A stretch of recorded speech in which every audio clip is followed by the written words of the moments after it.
Hello, Ms. Sejpal. This is Navdeep, co-founder dialeducation.com. I'm quite glad that you could take out time to come over and have this interactive Zoom session with us for all our students. Basically, all those law aspirant students after 12th and even after graduation. So there have been a lot of questions that I've been getting from students that I've been speaking with.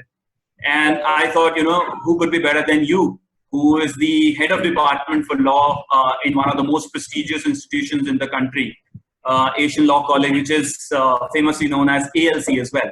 So, as a student, I'm going to be asking these questions. So my first question, which I've been hearing from a lot of people is that, what would be your suggestion as an expert of law to someone who is like, 12th pass out or an 18-year-old, who is looking for a career in law?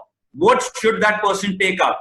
BA LLB or BB LLB? Because you would know that, these two options have been offered by a lot of institutions across the country. So what's your take on that? Precisely. Thank you, first of all, Navdeep, for introducing me. I would just go by one.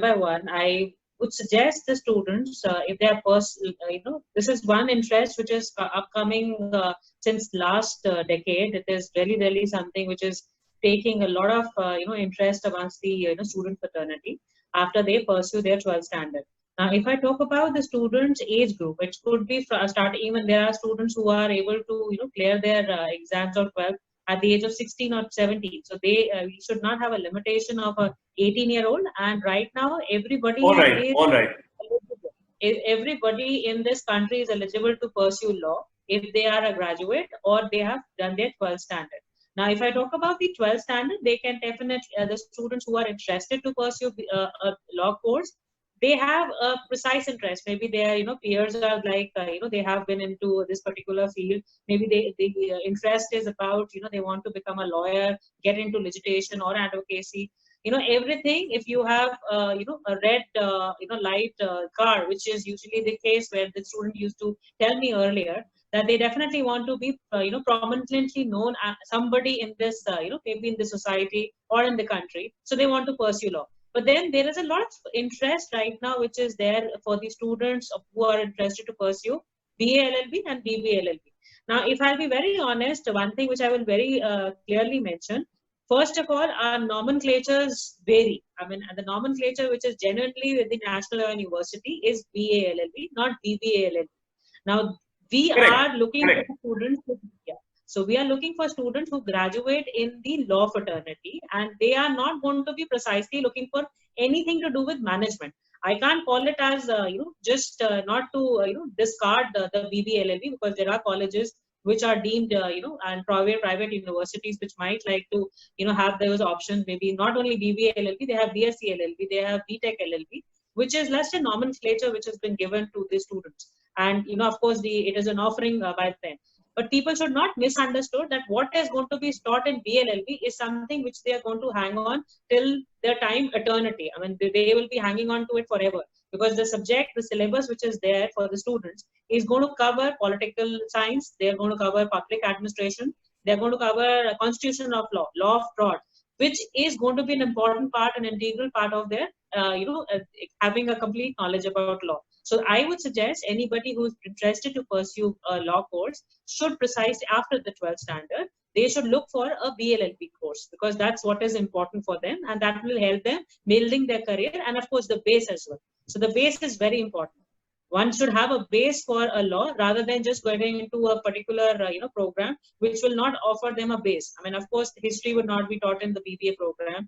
There will be no political science. The public administration would not be covered. Those would be having management courses, which will be finance, HR, and accountancy as well sometimes in the course curriculum. So the curriculum which is being delivered by the National Law University is being offered by most of the institutions which is offering BLLB course. Great. That clarifies a lot of questions for a lot of students. So just to reiterate, the whole thing is BA has better connection with LLB. It has a better integration, whereas BBA is something which has come into the picture like a modern program, like BBA and LLB. it's like, you're trying to sip tea from two different cups, and it's that's a sort of amalgamation as far as BBLLB is concerned. But BA is more of that which has been there for like ages now. And even I think, if I am not mistaken, all the NLUs are also offering BA-LLB. Yes, the curriculum is designed precisely for the law students, and it has a lot of interest and the requirement for a student to learn about the Indian context. It could be history, it could be the constitution of law, political scene across India as well as globally. Economics, which has been taught exactly, is going to be the similar lines for the prospects which will be interested to pursue law as an institution. Because once you complete law, you will definitely be required to be a part of the Indian Constitution at some point of time, even if you are an advocate, or you are into getting into a litigation, or becoming a judge if you pass on the judiciary course. A lot of students would like to get into the examination front of UPSC, which is one of the most prominent exams in the country. So those are going to have those questions which are related to their subject, which will happen to be in the BLLB course, not in the BBLLB course. Okay. So, now we were talking about the NLUs and all that stuff, because, a lot of people, they aspire to be into NLUs. Just to put things in perspective, is the test like CLAT and LSAT, is it the make or break for any student? A lot of students, a lot of these incidents, they keep happening, people feeling depressed after not clearing LSAT or CLAT, then they think that, their career in law is over. So please throw some light on that. What is LSAT? What is CLAT? Maybe briefly. And then, tell us that there is life beyond these two exams as well. Nothing to take away from the importance of these exams. I urge everybody to prepare well for these exams.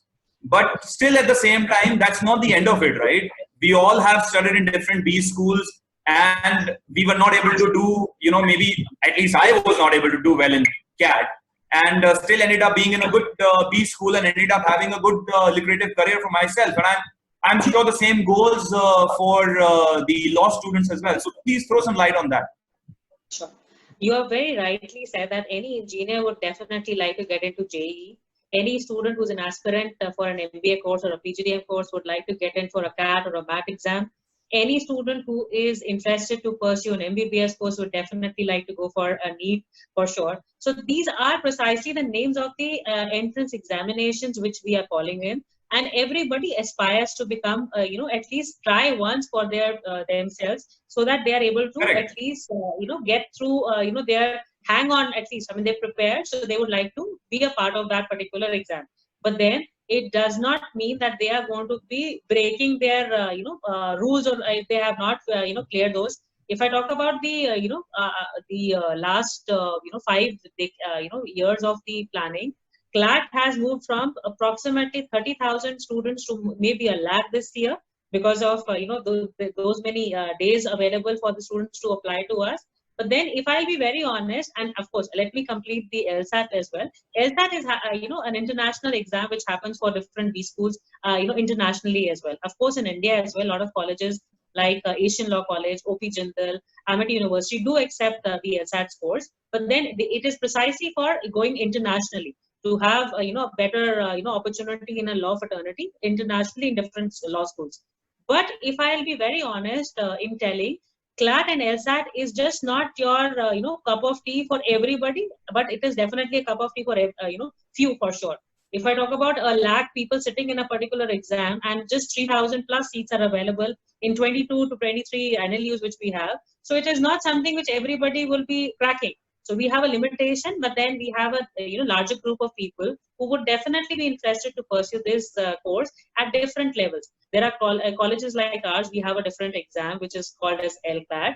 We have different colleges like even NLU. Separately, NLU Delhi has a different exam. That's IELTS, which is different exam. So I would say that these exams are just for the I would say persuasion of a student that okay, it is a satisfaction which I'll be deriving. Like you just said that you appeared for CAT, even I did for CAT. But then if I'll not be getting through myself in IIMs, that does not mean my life would be ending. there are plenty of opportunities beyond that as well. So it is not a break or, if I'll be very honest, the question which you raised, break one's career in law, not at all. It is just a starting of your career.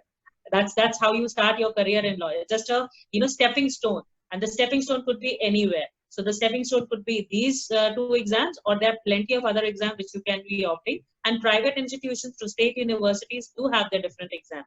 Banaras Hindu University has a different exam. Allahabad University has a different exam. So those are also an option available for the students across the country. So this is not a break or through. You can definitely, it's a stepping stone for sure, but that doesn't mean that you cannot have opportunities across beyond this. So, my message to everybody is that, they shouldn't feel depressed about it, because we've been hearing a lot after this, incident happened in the industry, the Bollywood industry. A lot of people, this is that very crucial phase for every student. Everybody's locked down and, everybody's inside, no classes happening and all that stuff. It's important that we reach out to these people and tell them that, that's not the end of it. Glad a lot of people have applied. When the exam happens, post the results would come. There would be people who would be quite jubilant about it, who will succeed. People would be, a large percentage of people would not really be happy with the results. So it's important we tell them, and, ma'am, thank you very much for sharing this information with everybody, letting everybody know that that's not the end of it. Yeah, Navdeep, I would just like to add one thing, upon you just mentioned that, during the lockdown, students are not able to attend the classes. They have more preparation time, but then the seats are not getting beyond 3,000. So they need to remember the number of students who are appearing is going to be larger group, and the number of people who are going to be selected is a very minuscule, and there is a lot of reservation as well. Correct. So remember that you need to be a bit, I would say acceptable about the situation that you might not crack it, but then you should have a situation where you have different options available for you. So that is my take on this. Okay, so quickly moving on to the next question. I have actually written down all the questions from all the students that I've been getting. Law generally, if you see across, let's move beyond the NLUs and all those options. When we come to the private options like, ALC or a lot of other institutions which are there in Delhi, NCR and beyond. Generally, if you see, if it's an expensive course. It's not something which would come at a very low cost, or, if you look around. So what's your take on that? A person who's just gone, did his 12th and then has to spend maybe 5, 6, 10, 15 lakh rupees in places like OP Jindal, you were saying, 28, 27, 28 lakh rupees for 5 years. Do you think it is recommended at this early age to spend so much for their graduation integrated program? Well, I would not talk about the costing, but I would definitely like to bring up the point that, of course, anything which you want in life, even if you want to derive, you want to stand tall and get 90% in your 12th standard, it is going to be expensive. Why is it expensive? That you're going to be spending time. Time is all about money at the end of the day. So you are spending your time in investment of, building your career. I would call, instead of looking at it as an expensive proposition, it is an investment for you. As a student, I will always suggest invest in a worthy of what you think that you will be able to achieve in the next 5 years or 3 years for the LLB student.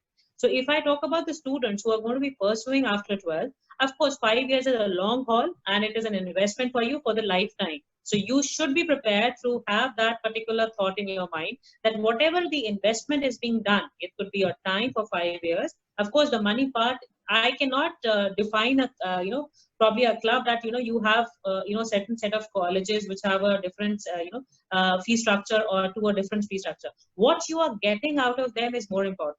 If you are able to have a pedigree of people who are providing you certain additional, diplomas, which we have a judiciary coaching also, which we provide, we are investing in our students. So of course, that's a chargeable thing. But if I talk about the expensive thing, I wouldn't call it as an expensive proposition at all. Investment is something when you try to buy a home, you definitely try to buy the best one to your capacity. Education loans are available. Why don't you go for them? You can definitely try and build that particular, proposition of, not giving, the entire burden to your parents. you can definitely try and take an education loan and probably start remitting it after you clear your graduation and get it settled.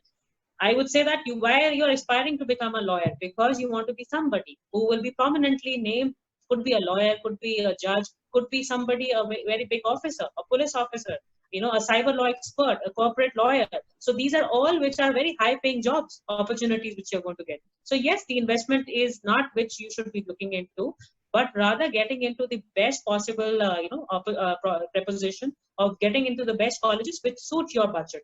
I would definitely not like to add to it that it is expensive, because it is budgeted to various people at different times. I can't defend OP Jindal, I can't defend Symbiosis, I can't defend our college, but I can just say that the investment is something which you're going to make for your lifetime, and it is definitely not expensive for sure.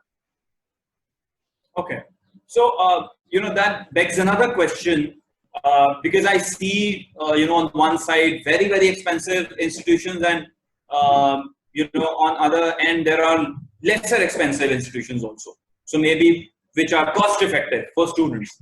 So does that have any connection? Because a lot of students, they ask me this question that this is expensive तो ये बढ़िया होगा, ये थोड़ा सस्ता है private में तो ये अच्छा नहीं होगा. So what do you have to say on that? Maybe a brief answer to that.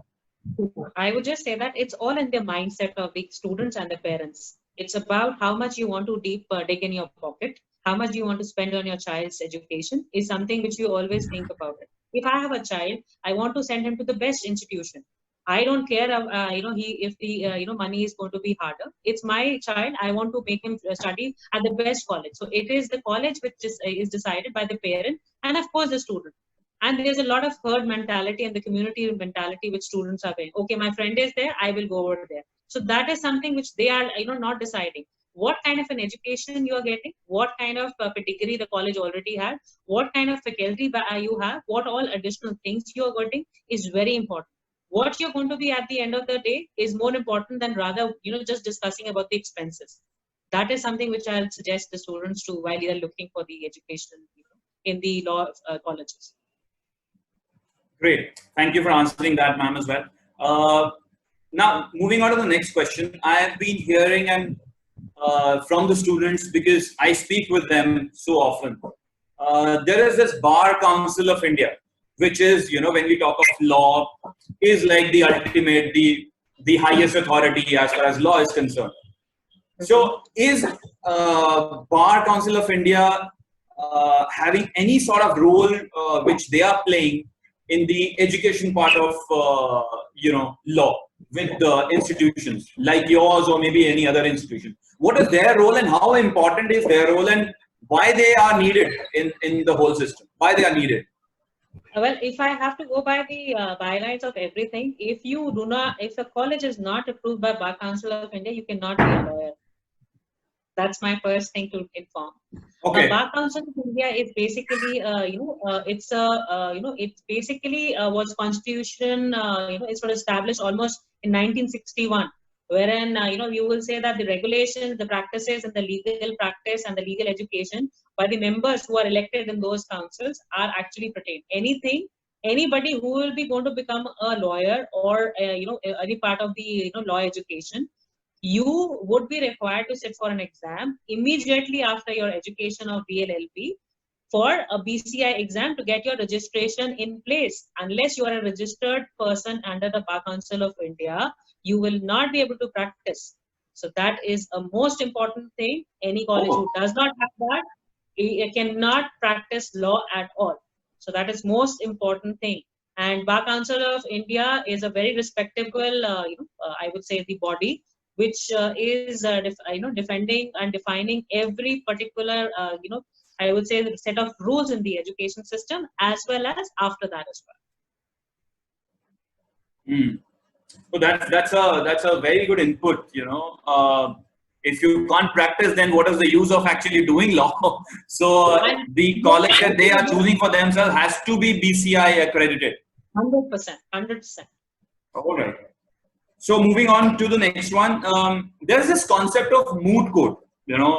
I'm sure you understand that term, but I heard this term like a couple of years ago. I was like, what is this? moot court is like, an artificial setup, right? It's like a makeshift arrangement inside the college. This has also become a new normal for a lot of colleges. How important it is, and what's its role? Why do we have an artificial moot court inside the college? All right. I believe the ALC also has one, right?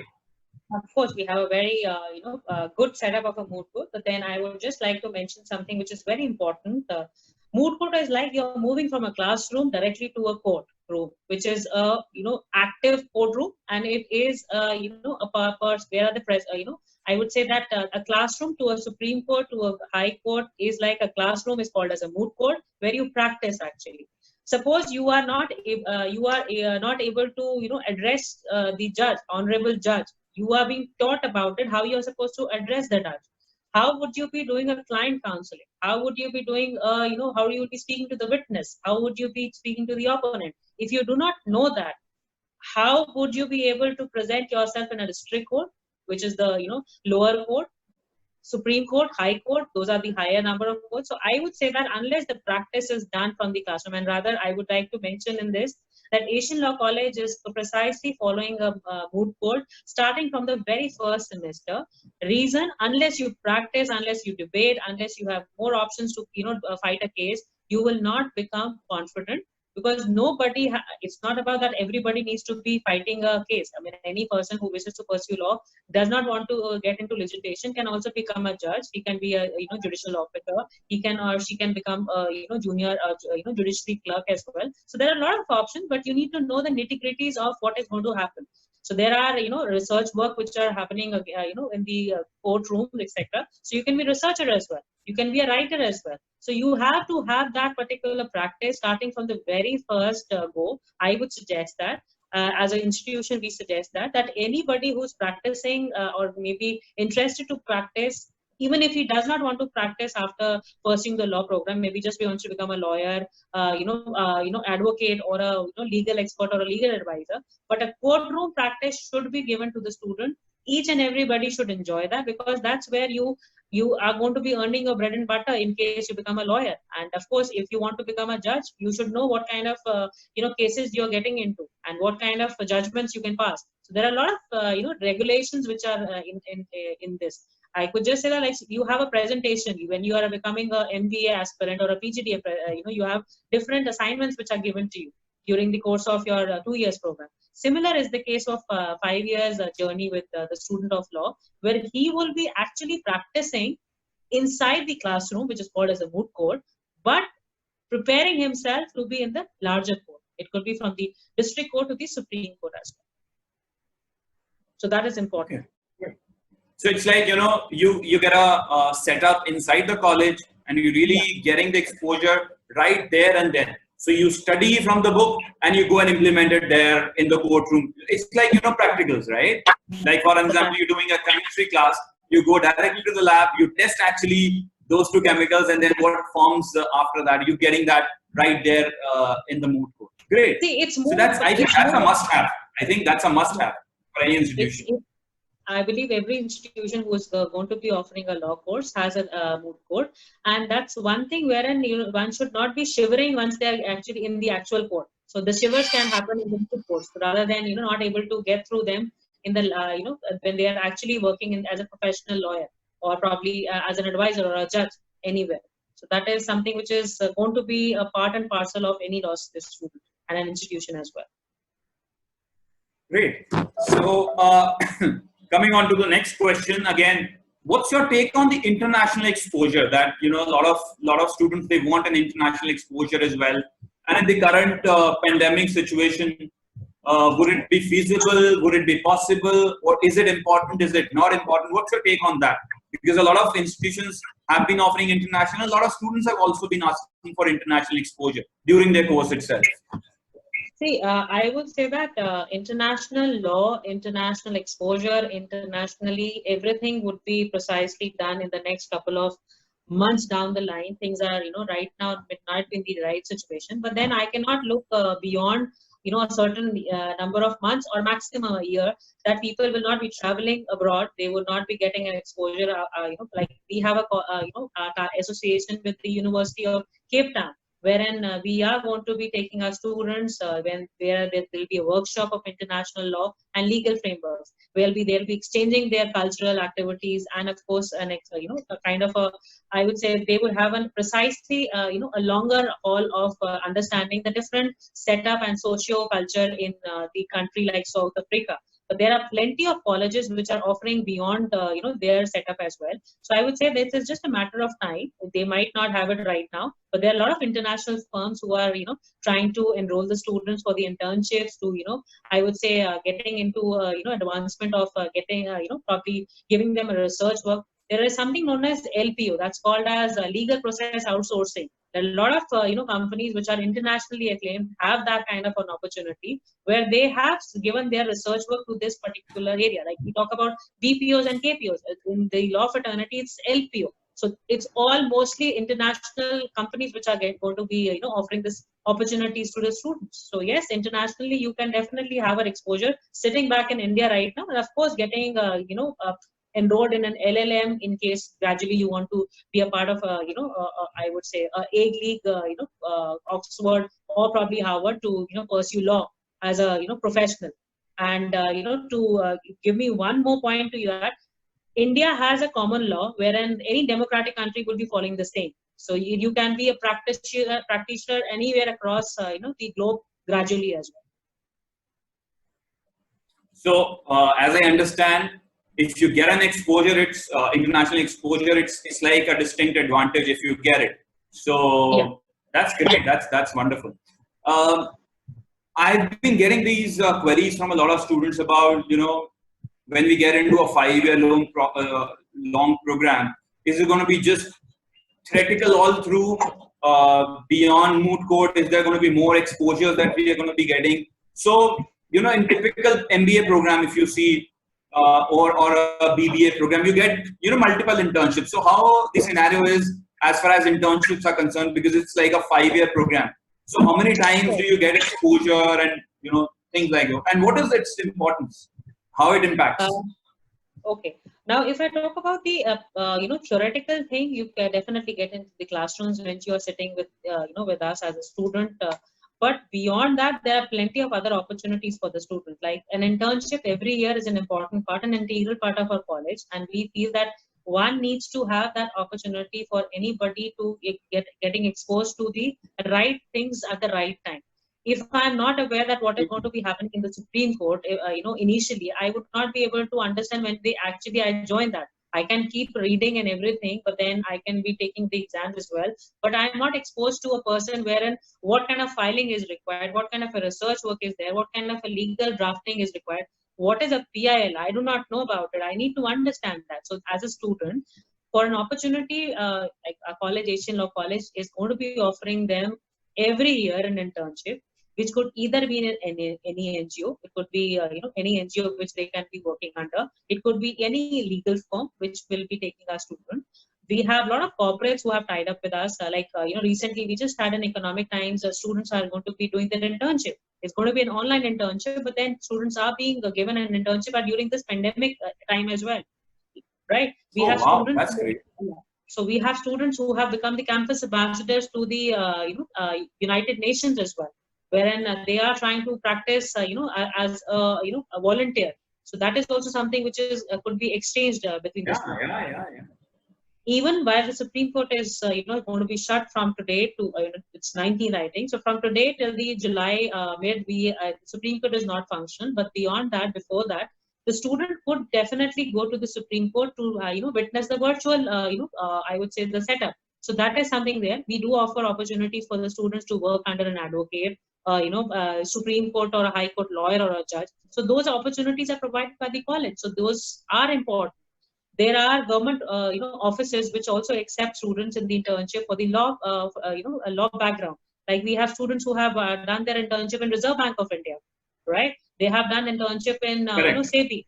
Then they have opportunity to work under a political party or probably getting into, anything. So these are opportunities which are provided by the college. But then unless you are giving them the opportunity to be doing an internship, which is precisely from 30 days to 90 days, you are not exposing them to what they are going to be doing after they complete their education. So yes, internship is mandatory for our college, they have to pursue that, and it is something which is good for any student to get exposed to the right setup at the right time. It is. So I think if you are getting, so let me just reiterate. So it's like every year they're getting an opportunity to do an internship. Is it? Yes, that's correct. And every time it's going to be like, like you said, sometimes it's going to be with as big a name like SEBI, or maybe with some political party, or maybe in a corporate, or maybe volunteer work. It's like they are actually on job and doing work. Absolutely correct. Oh, that's wonderful. So now that we're talking of the opportunities that people will have during the program, I'm sure, ma'am, you would have also heard this question several times, that what happens after 5 years? Where do I go? What is, because you are going to be investing your money, time, and some of those students who are going to be coming here are going to be like, their parents had something else, they joined law.